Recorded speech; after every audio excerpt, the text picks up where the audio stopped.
You're in your 2007 Suru coming back from the night shift at OXXO. It's 11:47 p.m. You're driving on the state highway because it saves you 15 minutes and 20 pesos in gas. Mistake number 1. The truck without plates appears out of nowhere, cuts you off. You think it's a common robbery. You wish it were just that. 4 hooded men get out. One breaks your window with a pistol grip. They drag you out with punches. "Where's the money, motherfucker?" they scream at you. You try to explain that you work at an OXXO, that you make $4,800 every 2 weeks, that you don't have anything. They put a hood over you that smells like gasoline and someone else's sweat. They throw you in the truck bed. The trip lasts an eternity or 20 minutes. You can't tell the difference anymore. They pull you out roughly. You hear dogs barking. It smells like countryside, manure, fear. They shove you into a room. When they take the hood off, there's a light bulb hanging from the ceiling. A man in a ski mask sits in front of you. "We know you work for Los Rojos," he says. "You don't even know who Los Rojos are." "I work at an OXXO," you repeat. He slaps you. "Don't play dumb. You were seen delivering the package." You try to explain. Your name is Jorge Hernandez. You're 24 years old. You live with your grandmother in a working-class neighborhood. You studied through high school. You didn't finish because your dad left and someone had to work. You don't know any Rojos. You haven't delivered any packages except cigarettes and 6 packs of beer. But every word you say sounds like a lie to them. They've decided you're guilty. The facts are irrelevant now. The first blow is to the ribs, the second to the stomach. You lose count after the 5th. They ask you about names you've never heard, about places you've never been, about deliveries you never made. Every "I don't know" is an invitation to more violence. You learn quickly that the truth won't save you here, but neither will lies. You're trapped in a Kafkaesque limbo where being innocent is your greatest condemnation. They leave you alone for hours. You're tied to a plastic chair. The room is concrete with no windows.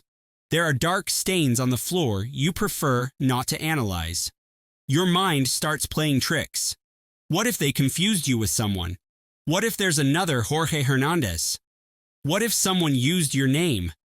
You build desperate theories that explain this cosmic error. None comfort you.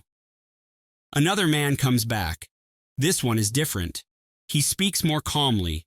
He's worse. "Look, Jorge, this can be easy or hard. We just need names.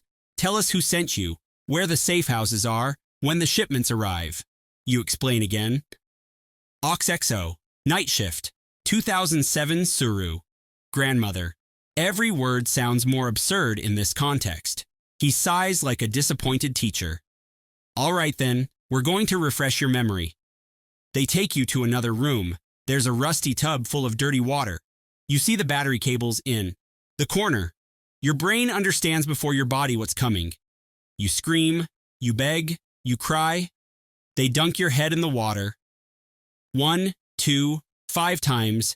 Each time you come up, they ask the same thing. Each time you can't answer, you go back under. Your mind fragments. Between the 3rd and 4th simulated drowning, you consider making something up. Anything. But what? You don't know narco names. You don't know safe house addresses. Your ignorance is your torture. At some point, you lose consciousness. You wake up in the same initial room.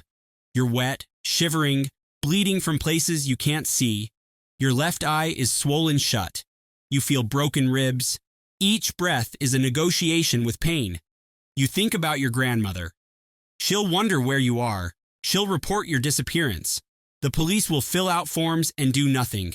You're just another statistic, a number that will grow in the disappeared column of the newspaper that nobody reads all the way through. Days pass, or maybe hours. Time loses meaning in darkness, interrupted only by interrogation and torture sessions. They give you dirty water once a day, never food.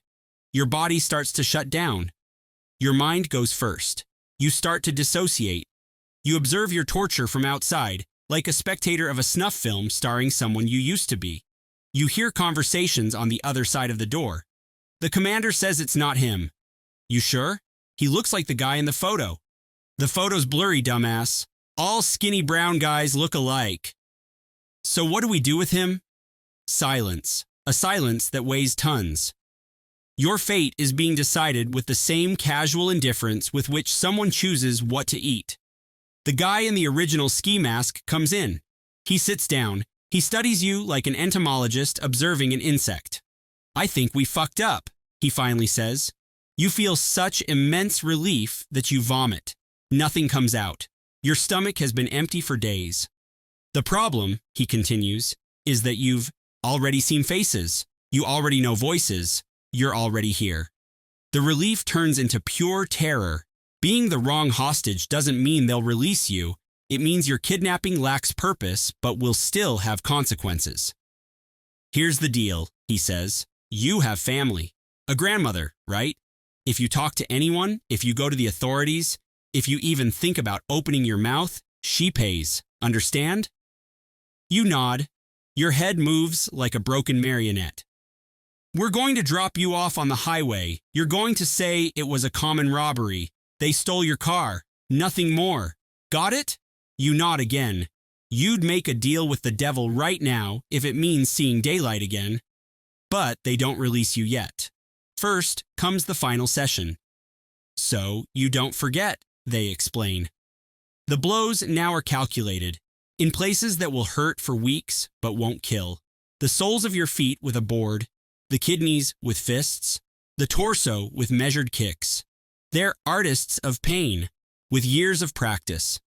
When they finish, you're a sack of broken bones wrapped in skin that used to be yours. They dump you on a dirt road 25 miles from your city. It's early morning. It's cold. You're barefoot. Your clothes are destroyed. You walk because staying means dying. Each step is agony. Your feet leave a trail of blood in the dust. A trucker eventually picks you up. He looks at you in the rearview mirror but doesn't ask anything. He knows. Everyone knows. Nobody asks. He leaves you at the entrance to the General Hospital emergency room. The nurses treat you with mechanical efficiency. They've seen this before. Many times. The doctor examines you, documents injuries, asks what happened. Robbery, you murmur. They stole my car. He writes without looking up. You both know you're lying. You both understand why. The truth here doesn't protect you. The truth kills you. Your grandmother cries when she sees you. You've been missing for 4 days. She reported your absence. They told her to wait 48 hours, then 72. Then that you were probably involved in something. The institutional revictimization started before your torture ended. She doesn't ask for details. She just hugs you carefully, avoiding places that hurt, which is everywhere. Physical recovery takes months. 3 broken ribs, perforated eardrum, permanent kidney damage. Your feet develop infections that require expensive antibiotics you can't afford. The government offers no help because officially you were a victim of common robbery, not forced disappearance. Semantics determines your access to justice. Words matter more than your trauma. Mental recovery never comes. You develop clinical hypervigilance. Every truck without plates is a threat. Every man in a cap makes you jump. You can't sleep with the lights on. You can't sleep with the lights off because the shadows form hooded figures. OXXO offered you your job back. You lasted 3 shifts before the first panic attack. Now you sell gum at traffic lights. Ironically, it's safer than having a formal job. You can't talk to anyone about what happened. Not with your grandmother, because it would break her heart. Not with friends, because they'd see you differently. Not with therapists, because there's no money, and because explaining to a private psychologist that you can't report your torture sounds like paranoia. But it's not paranoia. It's survival. You carry the secret like a tumor growing inside, poisoning everything. You watch the news. Another body found. Another mass grave. More disappeared. You wonder how many are wrong hostages. How many are rotting in graves because they couldn't prove their innocence. Because innocence is an abstract concept when you have a gun to your head. You were lucky. A cruel and rotten luck, but luck nonetheless. Others don't come back. Their families search for decades. They find bones that might be their son, brother, father, DNA takes years. Hope dies first. You change your route. You never take the state highway anymore. You go the long way. You spend more on gas. You arrive late. It doesn't matter. Every extra peso is worth the illusion of security. You sell your suru. What was left of it? The kidnappers left it burned in a vacant lot. You bought a used bicycle. It's slower, more tiring. It's also less likely you'll get kidnapped a second time on a bicycle. Your entire life is now structured around minimizing risks that should never exist. Your grandmother notices the changes, the startled responses, the nightmares, the bottle of mezcal you hide under the sink. She tries to talk to you. You can't. There are no words. How do you explain that the world split in two? That there's a before and after that night? That the person who came back looks like her grandson, but inside is a traumatized stranger who only knows how to survive until tomorrow? You develop obsessive rituals. You check the lock 4 times before sleeping. You count white trucks on the street. If you see more than 3, you change routes. You memorize license plates. You look for patterns where there are none. Your brain tries to predict the unpredictable. It's exhausting. It's also the only thing that makes you feel minimum control. You find online forums, anonymous victim groups, people with similar stories. Wrong hostage club, someone joked bitterly. You read testimonies identical to yours. The initial confusion, the torture, the conditional release tied to silence, the permanent trauma. There's minimal comfort in knowing you're not alone.